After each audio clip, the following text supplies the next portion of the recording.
thấy cả lá khôn đi ấy ha. Nhà tôi nhà ăn được đâu rồi.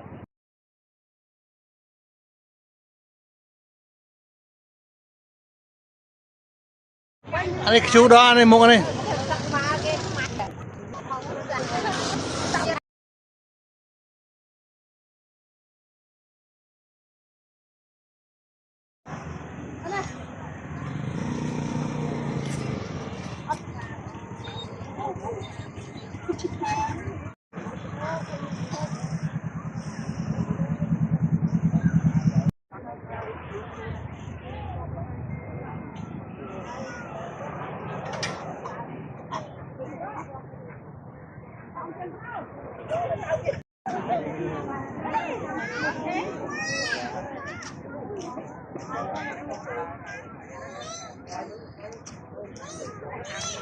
Mình một cái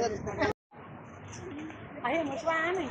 Ngay cho ngay chưa muốn mua nó ngay lên đẹp á. Thôi chưa cái này mới chưa cái này nè. À về sao? Giá là vô quên nữa. Đẹp.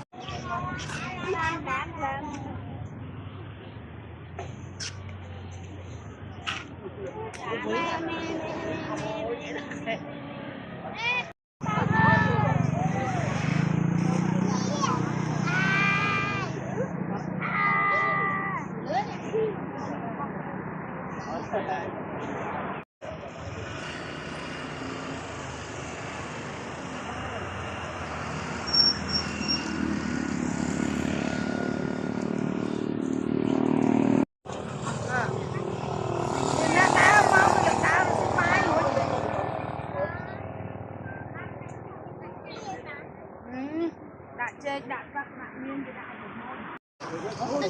Cái hai ớt cái hai ớt. Đi lên không? Hai khoa. Hai khoa. Đây có biết chưa?